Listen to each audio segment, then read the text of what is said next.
BBMP mayor ಮತ್ತು ಉಪಮೇಯರ್ ಸ್ಥಾನಕ್ಕೆ ಇವತ್ತು ಚುನಾವಣೆ ನಡೆಯಲಿದೆ. ಬೆಳಗ್ಗೆ 8:30 ರಿಂದ 9:30 ನಾಮಪತ್ರ ಸಲ್ಲಿಕೆ, 9:30 ರಿಂದ 10:30 ನಾಮಪತ್ರ ಪರಿಶೀಲನೆ, 11:30ಕ್ಕೆ ವೋಟಿಂಗ್ ನಡೆಯಲಿದೆ. ಈಗಾಗಲೇ ಕಾಂಗ್ರೆಸ್ ಜೆಡಿಎಸ್ ದೋಸ್ತಿ ಮುಂದುವರಿಯೋದು ಕನ್ಫರ್ಮ್ ಆಗಿದೆ. ಆದ್ರೆ ಯಾರು ಮೇಯರ್ ಯಾರು ಉಪಮೇಯರ್ ಅನ್ನೋ ಕುತೂಹಲಕ್ಕೆ ಮಾತ್ರ ಇನ್ನೂ ತೆರೆಬಿದ್ದಿಲ್ಲ.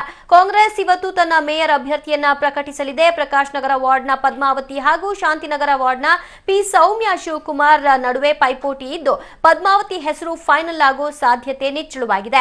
ಇನ್ನು ಉಪಮೇಯರ್ ಸ್ಥಾನಕ್ಕೆ ರಾಧಾಕೃಷ್ಣ ವಾರ್ಡ್ ಜೆಡಿಎಸ್ ಸದಸ್ಯ ಆನಂದ್ ಆಯ್ಕೆ ಬಹುತೇಕ ಖಚಿತವಾಗಿದ್ದು ಕುಮಾರಸ್ವಾಮಿ ಅಧಿಕೃತವಾಗಿ ಅನೌನ್ಸ್ ಮಾಡಲಿದ್ದಾರೆ. ಈ ಮಧ್ಯೆ ಚುನಾವಣೆಯಲ್ಲಿ ಸ್ಪರ್ಧಿಸಲು ಬಿಜೆಪಿ ಡಿಸೈಡ್ ಮಾಡಿದ್ದು ಮೇಯರ್ ಅಭ್ಯರ್ಥಿಯಾಗಿ ಗಣೇಶ ಮಂದಿರ ವಾರ್ಡ್ನ ಲಕ್ಷ್ಮಿ ಉಮೇಶ್, ಉಪಮೇಯರ್ ಅಭ್ಯರ್ಥಿಯಾಗಿ ಎಚ್ಎಸ್ಆರ್ ಲೇಔಟ್ನ ಗುರುಮೂರ್ತಿ ರೆಡ್ಡಿಯನ್ನ ಕಣಕ್ಕೆ ಇಳಿಸಲು ನಿರ್ಧರಿಸಿದೆ. ಇನ್ನು ಈ ಕುರಿತಾಗಿ ಪದ್ಮಾವತಿಯವರು ಮತ್ತು ಆನಂದ್ ಅವರ ಜೊತೆ ನಮ್ಮ ಪ್ರತಿನಿಧಿ ಮಾತನಾಡಿದ್ದಾರೆ. ಅವರು ಏನ್ ಹೇಳಿದ್ದಾರೆ ಕೇಳೋಣ. ಬೆಳಗ್ಗೆ 11 ಗಂಟೆಗೆ ಬಿಬಿಎಂಪಿ ಮೇಯರ್ ಹಾಗೂ ಉಪಮೇಯರ್ ಚುನಾವಣೆ ನಡೆಯಲಿದೆ. ಆ ಚುನಾವಣೆಯಲ್ಲಿ ಮೇಯರ್ ಅಭ್ಯರ್ಥಿಯಾಗಿ ಕಾಂಗ್ರೆಸ್ ಪದ್ಮಾವತಿಯವರನ್ನ ಆಯ್ಕೆ ಮಾಡಿದೆ. ನಮ್ಮ ಜೊತೆ ಪದ್ಮಾವತಿಯವರು ಇದ್ದಾರೆ. ಬನ್ನಿ, ಅವರು ಬೆಂಗಳೂರಿನ ಅಭಿವೃದ್ಧಿಯ ಬಗ್ಗೆ ಹಾಗೆ ಬೆಂಗಳೂರಿನ ಸಮಸ್ಯೆಗಳ ಬಗ್ಗೆ ಯಾವುದೆಲ್ಲ ಪರಿಹಾರಗಳನ್ನ ಯಾವೆಲ್ಲ ಸೂತ್ರಗಳನ್ನ ಈಗಾಗಲೇ ರೆಡಿ ಮಾಡ್ಕೊಂಡಿದ್ದಾರೆ, ಏನ್ ಹೇಳ್ತಾರೆ ಇವತ್ತಿನ ಚುನಾವಣೆಯ ಬಗ್ಗೆ ಹಾಗೆ ಮುಂದಿನ ಅವರ ಒಂದು ಅಧಿಕಾರ ಅವಧಿಯಲ್ಲಿ ಅವರು ಮಾಡಬೇಕಾಗಿರುವಂತಹ ಕೆಲಸ ಕಾರ್ಯಗಳ ಬಗ್ಗೆ ಅಂತ ತಿಳ್ಕೊಳ್ಳೋಣ. ಮೇಡಮ್, ಮೊದಲೇದಾಗಿ ನಿಮ್ಗೆ ಅಭಿನಂದನೆಗಳು. ಮೇಯರ್ ಆಗಿ ನಿಮ್ಮ ಪಕ್ಷ ಮೇಯರ್ ಅಭ್ಯರ್ಥಿಯಾಗಿ ನಿಮ್ಮನ್ನ ಆಯ್ಕೆ ಮಾಡಿದೆ. ಮೇಡಮ್, ಈಗ ಅಂತಿಮ ಸುತ್ತು ನಮ್ಮ ಈಗ 8 ಗಂಟೆಗೆ ನಮ್ಮದು ಮುಖ್ಯಮಂತ್ರಿಗಳು ಸಭೆ ಕರೆದಿದ್ದಾರೆ. ರಾಮಲಿಂಗಾರೆಡ್ಡಿ ಸಾಹೇಬರು, ಎಲ್ಲ ಶಾಸಕರು, ಸಚಿವರೆಲ್ಲರೂ ಕೂಡ ಮುಖ್ಯಮಂತ್ರಿಗಳ ಮನೆಯಲ್ಲಿ ಭಾಗವಹಿಸ್ತಾ ಇದ್ದಾರೆ. ಈಗ 8 ಗಂಟೆಗೆ ಸಿಎಂ ಅವರು ಅಧಿಕೃತವಾಗಿ ಘೋಷಣೆಯನ್ನು ಮಾಡ್ತಾರೆ. ಅಧಿಕೃತ ಘೋಷಣೆ ಒಂದೇ ಬಾಕಿ ಇದೆ ಎಲ್ರಿಗೂ ಗೊತ್ತಿರೋ ಪ್ರಕಾರ. ಸೊ ಮೇಯರ್ ಅಭ್ಯರ್ಥಿಯಾಗಿ ಆಯ್ಕೆ ಆಗುವ ನಿಮ್ಮ ಮುಂದಿರುವಂತಹ ಸವಾಲುಗಳು ಏನೇನು ಮೇಡಮ್? ಮೇಡಮ್, ಅಧಿಕೃತ ಯಾಕೆಂದರೆ ನಮ್ಮಲ್ಲಿ ಏನಾಗಿದೆ, ನಾವೊಂದು ರಾಷ್ಟ್ರೀಯ ಪಕ್ಷ, ಕಾಂಗ್ರೆಸ್ ಪಕ್ಷ ಅಂದರೆ 120 ವರ್ಷ ಇತಿಹಾಸ ಇರ್ತಕ್ಕಂಥ ಒಂದು ಪಕ್ಷ.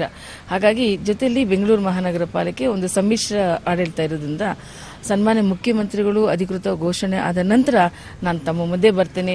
ತಾವು 1 ವರ್ಷಗಳ ಕಾಲ ತಮ್ಮ ಜೊತೆಯಲ್ಲಿ ಇರಬೇಕು. ತಮ್ಮ ಸಲಹೆಗಳು, ತಮ್ಮ ಮಾರ್ಗದರ್ಶನದ ಮೂಲಕ ಈ ಬೆಂಗಳೂರು ಮಹಾಜನತೆಗೆ ಒಳ್ಳೆ ಕೆಲಸವನ್ನು ಮಾಡೋಣ ಮೇಡಮ್. ಇದಿಷ್ಟು ಪದ್ಮಾವತಿಯವರ ಮಾತಾಗಿತ್ತು. ಅಧಿಕೃತ ಘೋಷಣೆ ಆಗಬೇಕು, ಆ ನಂತರವಷ್ಟೇ ನಾನು ನನ್ನ ಕನಸುಗಳ ಬಗ್ಗೆ, ನನ್ನ ಸಮಸ್ಯೆಗಳ ಬಗ್ಗೆ, ಸಮಸ್ಯೆಗಳನ್ನ ಯಾವ ರೀತಿ ಪರಿಹಾರ ಮಾಡಿದ್ರು ಅನ್ನೋ ಬಗ್ಗೆ ಮಾತಾಡ್ಲಿಕ್ಕೆ ಇಷ್ಟಪಡ್ತೀನಿ ಅಂತಕ್ಕಂಥದ್ದು ಎಲ್ರಿಗೂ ಗೊತ್ತಿರೋ ಪ್ರಕಾರ. ಈಗಾಗಲೇ ಪದ್ಮಾವತಿಯವರು ಕಾಂಗ್ರೆಸ್ ಪಕ್ಷದಿಂದ ಮೇಯರ್ ಕ್ಯಾಂಡಿಡೇಟ್ ಅಂತ ಅನೌನ್ಸ್ ಆಗಿದೆ ಕೂಡ. ಅನೌನ್ಸ್ ಅಷ್ಟೇ ಬಾಕಿ ಇದೆ. ಈಗಾಗಲೇ ಆಯ್ಕೆ ಆಗಿದೆ, ಸಂಪೂರ್ಣವಾಗಿ ಖಚಿತಪಟ್ಟಿದೆ. ಆದ್ರೂ ಕೂಡ ಪದ್ಮಾವತಿ ಅವರು ಮಾತ್ರ ನಾನು ಮೇಯರ್ ಕ್ಯಾಂಡಿಡೇಟ್ ಅಂತ ಹೇಳ್ಕೊಳ್ಳಿಕ್ಕೆ ಸದ್ಯದ ಪರಿಸ್ಥಿತಿಯಲ್ಲಿ ರೆಡಿ ಇಲ್ದಾನೆ ಇರತಕ್ಕಂಥದ್ದು ಸದ್ಯದ ಪರಿಸ್ಥಿತಿ ಅಂತ ಹೇಳ್ಬೋದು. ಕ್ಯಾಮರಾ ಪರ್ಸನ್ ಕನಕಪುರ ರವಿ ಜೊತೆ ರಕ್ಷಾ, ಪಬ್ಲಿಕ್ ಟಿವಿ, ಬೆಂಗಳೂರು. ಬೃಹತ್ ಬೆಂಗಳೂರು ಮಹಾನಗರ ಪಾಲಿಕೆಯ ಹೊಸ ಮೇಯರ್ ಹಾಗೂ ಉಪಮೇಯರ್ ಆಯ್ಕೆಗೆ ಚುನಾವಣೆ ಇವತ್ತು ನಡೀತಾ ಇದೆ. ಈ ಚುನಾವಣೆಯ ಹಿನ್ನೆಲೆಯಲ್ಲಿ ಜೆಡಿಎಸ್ ಪಕ್ಷದಿಂದ ರಾಧಾಕೃಷ್ಣ ವಾರ್ಡ್ನ ಆನಂದ್ ಅವರನ್ನ ಈಗಾಗಲೇ ನಮ್ಮ ಪಕ್ಷದ ಅಭ್ಯರ್ಥಿ ಉಪಮೇಯರ್ ಸ್ಥಾನಕ್ಕೆ ಎಂಬುದಾಗಿ ಜೆಡಿಎಸ್ ವರಿಷ್ಠರು ಘೋಷಣೆ ಮಾಡಿದ್ದಾರೆ. ಬನ್ನಿ, ಹಾಗಾದ್ರೆ ಇವಾಗ ನಮ್ಮ ಜೊತೆ ಆನಂದ್ ಇದ್ದಾರೆ. ಮೊದಲನೇದಾಗಿ ಸರ್, ನಿಮ್ಗೆ ಕಂಗ್ರಾಚುಲೇಷನ್. ಉಪಮೇಯರ್ ಸ್ಥಾನ ತುಂಬಾ ಜವಾಬ್ದಾರಿ ಇರುವಂತಹ ಸ್ಥಾನಕ್ಕೆ ನಿಮ್ಮ ಪಕ್ಷ ನಿಮ್ಮನ್ನ ಆಯ್ಕೆ ಮಾಡಿದೆ. ಡೆಪ್ಟಿ ಮೇಯರ್ ಆಗಿ ಆಯ್ಕೆ ಮಾಡಿರುವಾಗ ನಮಗೆ ವರಿಷ್ಠರು ಮಾಜಿ ಪ್ರಧಾನಮಂತ್ರಿಗಳಾದ ದೇವೇಗೌಡ ಅಪ್ಪಾಜಿಯವರು ಹಾಗೂ ಮಾಜಿ ಮುಖ್ಯಮಂತ್ರಿಗಳಾದ ಕುಮಾರಣ್ಣವರು ಆಶೀರ್ವಾದದಿಂದ ನಾವು ಈ ಒಂದು ಉನ್ನತ ಸ್ಥಾನವನ್ನು ಕೊಟ್ಟಿದ್ದಾರೆ. ಆ ಜವಾಬ್ದಾರಿ ಕೆಲಸವನ್ನು ನಾವು ನಿಭಾಯಿಸ್ತೀರಿ. ಹಾಗೆ ಬೆಂಗಳೂರು ಅಭಿವೃದ್ಧಿಗೆ ನಾವು ಪೂರಕವಾಗಿ ನಾವು ಮೇಯರ್ ಜೊತೆ ಕೂಡಿ ಜೊತೆಯಾಗಿ ಒಟ್ಟಿಗೆ ಎಲ್ಲ ಏನೇ ಇದ್ರೂ ಚರ್ಚಿಸಿ ಕೆಲಸ ಮಾಡಬೇಕು ಅನ್ನೋದು ಸೂಚನೆ ನೀಡಿದ್ದಾರೆ. ಆ ಏನು ಮುಂದೆ ಏನಿದ್ರು ಅದೇ ತರ ನಡ್ಕೊಂಡು ನಮ್ಮ ಅಭಿವೃದ್ಧಿಗೆ, ಬೆಂಗಳೂರು ಅಭಿವೃದ್ಧಿಗೆ ನಾವು ಒತ್ತು ಕೊಡ್ತಾ ಇದ್ದೀವಿ. ಓಕೆ ಸರ್, ಮೊದಲನೇದಾಗಿ ದೊಡ್ಡ ಆರೋಪ ಅಂದ್ರೆ ಕಳೆದ ಬಾರಿ ನಿಮ್ಮ ಮೈತ್ರಿ ಸರ್ಕಾರದಲ್ಲಿದ್ದಂತ ದೊಡ್ಡ ಆರೋಪ ಅಂದ್ರೆ ಯಾವುದೇ ನಿರ್ಣಯಗಳನ್ನ ತೆಗೆದುಕೊಳ್ಳಬೇಕಾದ್ರೆ ಕಾಂಗ್ರೆಸ್ ನಮ್ಮನ್ನ ಕೇಳೋದಿಲ್ಲ. ಯಾಕೆಂದ್ರೆ ನಾವು ಕೂಡ ಬಿಬಿಎಂಪಿ ಆಡಳಿತದ ಒಂದು ಭಾಗವಾಗಿದ್ದೇವೆ, ಆದ್ರೆ ನಮ್ಮನ್ನ ಕೇಳೋದಿಲ್ಲ ಅನ್ನೋದು. ಈಗ ಆ ರೀತಿಯಾದಂತಹ ಒಂದು ಒಪ್ಪಂದ, ಮಾತುಕತೆ ಏನಾದ್ರು ಜರುಗಿದೆಯಾ? ಅಂದ್ರೆ ಈ ಆಡಳಿತದ ಒಂದು ನಿಟ್ಟಿನಲ್ಲಿರ್ಬೋದು ಅಥವಾ ನಿರ್ಣಯಗಳನ್ನ ತೆಗೆದುಕೊಳ್ಳೋದರಲ್ಲಾಗಿರ್ಬೋದು ನಮ್ಮ ಅಭಿಪ್ರಾಯವನ್ನು ಕೂಡ ಕೇಳಬೇಕು ಅಂತಕ್ಕಂಥದ್ದು. ಈಗ ಏನೇ ಕೂತು ಇಬ್ರು ನಾವು ಚರ್ಚೆ ಮಾಡಿ ನಮ್ಮ ವರಿಷ್ಠರ ಗಮನಕ್ಕೆ ತಂದು ಮುಂದೆ ನಾವು ಮುಂದುವರಬೇಕು ಅಂತ ನಾವು ಹೇಳಿದಿರಿ. ಅದ್ರ ಬದ್ಧವಾಗಿ ನಾವು ನಡ್ಕೊಳ್ತೀರಿ. ಚರ್ಚೆ ಮಾಡಬೇಕು. ಮೊದಲು ನಾವು ಮೇಯರು ಅದಕ್ಕೆ ಏನೇ ಪೂರಕವಾಗಿ ಯಾವುದೇ ಕೆಲಸಗಳಾದವು, ನೀವಾಗ ರಾಜಗಾಲಿ ಒತ್ತುವರಿದಿತ್ತು, ಅವೆಲ್ಲ ಪೂರಕವಾಗಿ ಮುಂದಿನ ಇದಕ್ಕೆಲ್ಲ ಚರ್ಚೆ ಮಾಡಿ ನಮ್ಮ ವರಿಷ್ಠರ ಹತ್ರ ಚರ್ಚೆ ಮಾಡಿ ಮುಂದುವರಿಸಬೇಕು ಅಂತ ನಮ್ಮ ಅಭಿಪ್ರಾಯ. ಯಾರೇ ಆಗ್ಲಿ, ಉಪಮೇಯರ್ ಆಗ್ಬೋದು, ಡೆಪ್ಟಿ ಮೇಯರ್ ಆಗ್ಬೋದು, ಸಿಎಂ ಆಗ್ಬೋದು, ಯಾರೇ ಆಗ್ಲಿ ಅವ್ರಿಗೊಂದು ದೊಡ್ಡ ಅಧಿಕಾರ ಸಿಕ್ತಾಗ ಅವ್ರದ್ದು ಕನಸಿನ ಒಂದು ಪ್ರಾಜೆಕ್ಟ್ ಅಂತ ಇರುತ್ತೆ. ಆ ರೀತಿ ನಿಮ್ಮ ಕನಸಿನ ಪ್ರಾಜೆಕ್ಟ್ ನೀವು ಉಪಮೇಯರ್ ಆಗಿದಾಗ ಮಾಡಬೇಕು ಅಂತ ಅನ್ಕೊಂಡಿರೋದು ಯಾವ್ದು ಸರ್? ಬೆಂಗಳೂರು ಪೂರಕವಾಗಿ ನಮ್ಮ ಪಕ್ಷವನ್ನು ನಿಷ್ಠೆಯಿಂದ ಬೆಳೆಸಬೇಕು. ನಮ್ಮ ಮುಂದಿನ ಚುನಾವಣೆಗೆ ದೃಷ್ಟಿಯಿಂದ ನಾವು ಗಮನದಲ್ಲಿಟ್ಕೊಂಡು ನಮ್ಮ ವರಿಷ್ಠ ಸಲಹೆ ತಗೊಂಡು ನಾವು ಮುಂದುವರಿಬೇಕು ಅನ್ನೋ ಅಭಿಪ್ರಾಯ ಇದೆ. ಅದು ಮುಂದಿನ ನಮ್ಮ 2018 ಚುನಾವಣೆ ಪ್ರತಿಕೆ ನಾವು ಅದ್ರ ಗಮನದಂತೆ ಒಳ್ಳೆ ಕೆಲಸ ಮಾಡಬೇಕು ಅನ್ನೋದು ಆಸೆ ಇದೆ. ಇದಾಗಿತ್ತು ಉಪಮೇಯರ್ ಆಗಿ ಹೊಸದಾಗಿ ಬಿಬಿಎಂಪಿಯಲ್ಲಿ ಆಡಳಿತದ ಚುಕ್ಕಾಣಿ ಹಿಡಿಲಿಕ್ಕೆ ರೆಡಿಯಾಗಿರುವಂತಹ ಆನಂದ್ ಅವರ ಮಾತು. ಕ್ಯಾಮರಾ ಪರ್ಸನ್ ಕನಕಪುರ ರವಿ ಜೊತೆ ರಕ್ಷಾ, ಪಬ್ಲಿಕ್ ಟಿವಿ, ಬೆಂಗಳೂರು. ಬೆಂಗಳೂರು ಬೃಹತ್ ಮಹಾನಗರ ಪಾಲಿಕೆಗೆ ಜೆಡಿಎಸ್ನಿಂದ ಉಪಮೇಯರ್ ಆಯ್ಕೆ ಕಸರತ್ತು ಗರಿಗೆದರಿದೆ. ಇಂದು ಬೆಳ್ಳಂಬೆಳಗ್ಗೆ ಜೆಡಿಎಸ್ ರಾಜ್ಯಾಧ್ಯಕ್ಷ ಎಚ್.ಡಿ. ಕುಮಾರಸ್ವಾಮಿ ನಿವಾಸಕ್ಕೆ ಕಾರ್ಪೊರೇಟರ್ಗಳು ಆಗಮಿಸಿದ್ದಾರೆ. ಯುಬಿ ಸಿಟಿಯಲ್ಲಿರುವ ನಿವಾಸಕ್ಕೆ ಆಗಮಿಸಿರುವ ರಾಜ್ಯಸಭಾ ಸದಸ್ಯ ಕುಪೇಂದ್ರ ರೆಡ್ಡಿ, ಎಂಎಲ್ಸಿ ಶರವಣ, ಹೇಮಲತಾ, ಉಪಮೇಯರ್ ಆಕಾಂಕ್ಷಿ ಆನಂದ್ ಸೇರಿದಂತೆ ಹಲವರ ಜೊತೆ ಉಪಮೇಯರ್ ಆಯ್ಕೆ ಕುರಿತು ಅಂತಿಮ ಸಭೆ ನಡೆಸುತ್ತಿರುವ ಎಚ್.ಡಿ. ಕುಮಾರಸ್ವಾಮಿ ಅವರು ಸಭೆ ಬಳಿಕ ಅಧಿಕೃತವಾಗಿ ಅಭ್ಯರ್ಥಿ ಘೋಷಣೆ ಮಾಡಲಿದ್ದಾರೆ. ಜೊತೆಗೆ ಸ್ಥಾಯಿ ಸಮಿತಿ ಅಧ್ಯಕ್ಷ ಹೆಸರು ಫೈನಲ್ ಮಾಡಲಿದ್ದಾರೆ. ರಾಧಾಕೃಷ್ಣ ವಾರ್ಡ್ ಕಾರ್ಪೊರೇಟರ್ ಆಗಿರತಕ್ಕಂಥ ಹೆಬ್ಬಾಳ ವಿಧಾನಸಭಾ ಕ್ಷೇತ್ರದ ಆನಂದ್ ಅವ್ರನ್ನ ಇವತ್ತು ನಾವು ಡೆಪ್ಟಿ ಮೇಯರ್ ಆಗಿ ಆಯ್ಕೆ ಮಾಡಿರತಕ್ಕಂಥದ್ದು. ಪಾರ್ಟಿಯಿಂದ ಒಮ್ಮತದಿಂದ ಎಲ್ಲರೂ ಕೂಡ ಸರ್ವಾನುಮತದಿಂದ ಆಯ್ಕೆಯನ್ನ ಮಾಡಿರತಕ್ಕಂಥದ್ದು. ಒಮ್ಮತದಿಂದ ನಿರ್ಧಾರ. ಈ ಕುರಿತಾಗಿ ಹೆಚ್ಚಿನ ಡೀಟೇಲ್ಸ್ ಕೊಡ್ತಾರೆ ನಮ್ಮ ಪ್ರತಿನಿಧಿ ರಕ್ಷಾ. 8:30ರಿಂದ 9:30ರವರೆಗೆ ನಾಮಪತ್ರ ಸಲ್ಲಿಕೆ ಆಗುತ್ತೆ. ತದನಂತರ ನಾಮಪತ್ರ ಪರಿಶೀಲನೆ ನಡೆಯುತ್ತೆ. ಹೇಗಿದೆ ಸಿದ್ಧತೆಗಳು? ದಿವ್ಯಾ, ಈಗಾಗಲೇ ಸಿದ್ಧತೆಗಳು ಬಹಳ ಚೆನ್ನಾಗೇನೆ ಗರಿಗೆದಿರುವೆ ಅಂತ ಅನ್ಬೋದು. ಅಂದ್ರೆ ಒಂಥರ ಸಂಭ್ರಮದ ವಾತಾವರಣ ಇದೆ. ಒಂದ್ ಕಡೆ ನಿನ್ನೆ ಎಲ್ಲ ನೋಡಿದಾಗ ಟೆನ್ಷನ್ ಇತ್ತು, ಯಾರು ಮೇಯರ್ ಕ್ಯಾಂಡಿಡೇಟ್, ಯಾರು ಉಪಮೇಯರ್ ಕ್ಯಾಂಡಿಡೇಟ್ ಅಂತ.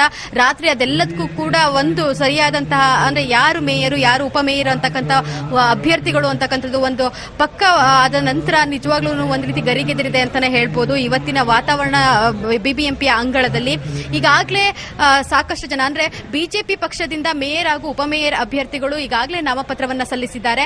ಅಷ್ಟೇ ಅಲ್ಲ, ಜೆಡಿಎಸ್ನಿಂದ ಉಪಮೇಯರ್ ಸ್ಥಾನಕ್ಕೆ ಈಗಾಗಲೇ ನಿನ್ನೆ ಆನಂದ್ ಅವರು ಕೂಡ ನಾಮಪತ್ರ ಸಲ್ಲಿಕೆಯನ್ನ ಮಾಡಿದ್ದಾರೆ. ಇನ್ನೇನು ಕೆಲವೇ ಕ್ಷಣಗಳಲ್ಲಿ ಕಾಂಗ್ರೆಸ್ನ ಅಭ್ಯರ್ಥಿ ಅಧಿಕೃತವಾಗಿ ಘೋಷಣೆಯಾಗಿರ್ತಕ್ಕಂಥ ಪದ್ಮಾವತಿ ಅವರು ಕೂಡ ಕೌನ್ಸಿಲ್ ಸಭಾಂಗಣಕ್ಕೆ ಆಗಮಿಸಿ ನಾಮಪತ್ರ ಸಲ್ಲಿಕೆಯನ್ನ ಸಲ್ಲಿಸಲಿದ್ದಾರೆ. ಇದಾದ ನಂತರ 11 ಗಂಟೆಗೆ ಮೇಯರ್ ಉಪಮೇಯರ್ ಚುನಾವಣೆ ನಡೆಯುತ್ತೆ. ಅದಾದ ನಂತರ ಮೇಯರ್ ಉಪಮೇಯರ್ ಯಾರು ಅಂತಕ್ಕಂಥದ್ದು ಸಂಪೂರ್ಣವಾಗಿ ಘೋಷಣೆ ಆಗುತ್ತೆ. ದಿವ್ಯಾ, ಓಕೆ, ಹಾಗಿದ್ರೆ ಎಲ್ಲೋ ಒಂದ್ ಕಡೆ ಕಾಂಗ್ರೆಸ್ ಮತ್ತು ಜೆಡಿಎಸ್ನ ದೋಸ್ತಿ ಇಲ್ಲಿ ಪಕ್ಕ ಆಗಿದೆ. ಆದ್ರೂ ಕೂಡ ಬಿಜೆಪಿ ಚುನಾವಣೆಗೆ ನಿಂತ್ಕೊಂಡಿದೆ. ಅಂದ್ರೆ ಇದೊಂದು ನಾಮಕಾವಸ್ಥೆ ಅಂಡ್ ಇದು ಆ ಪ್ರೊಸೀಜರ್ ನ ಫಾಲೋ ಮಾಡಬೇಕು ಅನ್ನುವಂತಹ ನಿಟ್ಟಿನಲ್ಲಿ ಅಂತ ಕಾಣುತ್ತೆ. ರಕ್ಷಾ, ದಿವ್ಯಾ, ಒಂದ್ ಕಡೆ ನಾವು ಗಮನ ಹರಿಸಿದಾಗ, ಒಂದ್ ಕಡೆ ನೋಡಿದಾಗ ಬಿಜೆಪಿಗೆ ಬೆಂಗಳೂರಿನಲ್ಲಿ ಬಹುಮತ ಇದೆ ಇರ್ತಕ್ಕಂಥದ್ದು. ಅಂದ್ರೆ ಬಿಜೆಪಿಯ ಕಾರ್ಪೊರೇಟರ್ಗಳು ಹೆಚ್ಚಿನ ಪ್ರಮಾಣದಲ್ಲಿ ಆಯ್ಕೆಯಾಗಿ ಬಂದಿರತಕ್ಕಂಥದ್ದು. ಹಾಗಿರುವಾಗ ನಾವು ಚುನಾವಣೆಗೆ ಸ್ಪರ್ಧಿಸದೆ ಇರೋದು ಸರಿಯಾಗೋದಿಲ್ಲ ಅಂತಕ್ಕಂಥದ್ದು ಬಿಜೆಪಿಯ ವಾದ.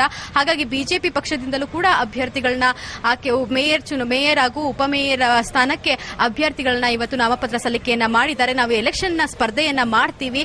ಅದಾದ ನಂತರ ಮೇಯರ್ ಆಗೋದು, ಮೇಯರ್ ಆಗೋದು ಚುನಾವಣೆಯ ಫಲಿತಾಂಶದ ಮೂಲಕ ಯಾರಿಗೆ ಬರುತ್ತೋ ಅವರು ಆಗ್ಲಿ ಅಂತಕ್ಕಂಥದ್ದು ಬಿಜೆಪಿಯ ಒಂದ್ ಕಡೆ ವಾದ ಆಗಿದೆ.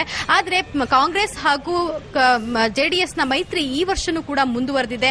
ಕಾಂಗ್ರೆಸ್ ಬಿಜೆಪಿಯವರಿಗೆ ಬೆಂಬಲವನ್ನ ನೀಡುತ್ತೆ ಜೆಡಿಎಸ್ ಅಂತಕ್ಕಂಥ ಮಾತುಗಳು ಕೇಳಿ ಬರ್ತಿತ್ತು. ಆದ್ರೆ ಎಲ್ಲೋ ಒಂದ್ ಕಡೆ ಅವೆಲ್ಲವೂ ಕೂಡ, ಎಲ್ಲಾ ಮಾತುಗಳು ಕೂಡ ಸಮಾಪ್ತಿಯಾಗಿ ಇದೀಗ ತಮ್ಮ ಬೆಂಬಲ ಸಂಪೂರ್ಣವಾಗಿ ಕಾಂಗ್ರೆಸ್ಗೆ ಅಂತಕ್ಕಂಥ ಮಾತನ್ನ ಜೆಡಿಎಸ್ ವರಿಷ್ಠರು ಸ್ಪಷ್ಟಪಡಿಸಿದ್ದಾರೆ. ಅಷ್ಟೇ ಅಲ್ಲ, ಮುಂದಿನ ದಿನಗಳಲ್ಲಿ ಒಟ್ಟಾರೆಯಾಗಿ ಆಡಳಿತವನ್ನ ನಡೆಸಿಕೊಂಡು ಹೋಗ್ತೀವಿ ಬಿಬಿಎಂಪಿಲಿ ಅಂತಕ್ಕಂಥ ಮಾತುಗಳನ್ನು ಜೆಡಿಎಸ್ ವರಿಷ್ಠರಿರ್ಬೋದು, ಕಾಂಗ್ರೆಸ್ನ ಮುಖಂಡರುಗಳಿರ್ಬೋದು, ಅವರು ಕೂಡ ಸ್ಪಷ್ಟಪಡಿಸಿದ್ದಾರೆ. ಹಾಗಾಗಿ ಇವತ್ತು ಕೂಡ ಕಾಂಗ್ರೆಸ್ ಮತ್ತು ಜೆಡಿಎಸ್ನ ಮೈತ್ರಿಯ ಸರ್ಕಾರ ಬಿಬಿಎಂಪಿಯಲ್ಲಿ ತಲೆ ಎತ್ತೆ ಅಂತ ಅನ್ಸುತ್ತೆ. ದಿವ್ಯಾ, ಥ್ಯಾಂಕ್ ಯು ರಕ್ಷಾ ನಿಮ್ಮೆಲ್ಲ ಮಾಹಿತಿಗೆ. ಓಕೆ, ನಾವು ಪಾಕಿಸ್ತಾನದಲ್ಲಿ ಯಾವ ರೀತಿಯಾಗಿ ಏನು ಶಸ್ತ್ರಾಸ್ತ್ರಗಳು ಎಲ್ಲರ ಕೈಯಲ್ಲೂ ಕೂಡ ಸಿಗ್ತಾ ಇದೆ, ಮಿಸ್ಯೂಸ್ ಆಗ್ತಾ ಇದೆ ಅನ್ನೋದು ಇದರಿಂದ ಗೊತ್ತಾಗ್ತಾ ಇದೆ. ಮಗಳ ಕೈಯಲ್ಲಿ AK-47 ಗನ್ ಕೊಟ್ಟು ವಾರ್ನಿಂಗ್ ಅನ್ನ ಮಾಡಿಸ್ತಾರೆ ಅಂದ್ರೆ ಎಷ್ಟು ಮಟ್ಟಿನ ವಿಕೃತಿ ಅನ್ನೋದು ಕೂಡ ಗೊತ್ತಾಗುತ್ತೆ. ಪಾಕ್ನ ನೀಚ ಮನಸ್ಥಿತಿಗೆ ಇದಕ್ಕಿಂತ ದೊಡ್ಡ ಉದಾಹರಣೆ ಬೇಕಾಗಿಲ್ಲ ಅನ್ಸುತ್ತೆ. ಪಾಕ್ ಪ್ರಜೆಯೊಬ್ಬ ಈ ರೀತಿಯಾಗಿ ಮಗುವಿನ ಕೈಯಲ್ಲಿ ಗನ್ನನ್ನ ಕೊಟ್ಟು ಈ ರೀತಿಯಾಗಿ ಮಾಡಿರುವಂತದ್ದು ಯಾವ ರೀತಿಯಾದಂತಹ ಸಂಸ್ಕೃತಿ ಇದು ಅನ್ನುವಂಥದ್ದು ಗೊತ್ತಾಗ್ತಾ ಇಲ್ಲ. ಇದು ಪಾಕಿಸ್ತಾನದ ಸಂಸ್ಕೃತಿ ಅನ್ಸುತ್ತೆ. ನಿಜಕ್ಕೂ ಕೂಡ ಅದಕ್ಕೆ ವಿಶ್ವವೇ ಧಿಕ್ಕಾರವನ್ನ ಕೂಡ ಹಾಕೋಗುತ್ತೆ. ಈ ರೀತಿಯ ಮಗಳ ಕೈಯಲ್ಲಿ AK-47 ಗನ್ ಕೊಟ್ಟು ಒಂದು ರೀತಿ ರಣಹೇಡಿ ಈ ರೀತಿಯಾಗಿ ಮೋದಿಗೆ ಬೆದರಿಸುವಂತಹ ಪ್ರಯತ್ನವನ್ನ, ಅದು ಕೂಡ ಮಗಳ ಕೈಯಲ್ಲೇ ವಾರ್ನಿಂಗ್ ಅನ್ನ ಮಾಡಿಸ್ತಾನೆ ಪಾಕಿಸ್ತಾನದ ಪ್ರಜೆ. ಪಾಕಿಸ್ತಾನದ ವಿರುದ್ಧ ತೆಪ್ಪಗಿರುವಂತೆ ಮೋದಿಗೆ ಮಗಳ ಕೈಯಲ್ಲಿ ವಾರ್ನಿಂಗ್ ಅನ್ನ ಮಾಡಿಸ್ತಾನೆ. ಪಾಕ್ನ ನೀಚ ಮನಸ್ಥಿತಿಗೆ ಇದಕ್ಕಿಂತ ಉದಾಹರಣೆ ಬೇಕಿಲ್ಲ ಅನಿಸುತ್ತೆ.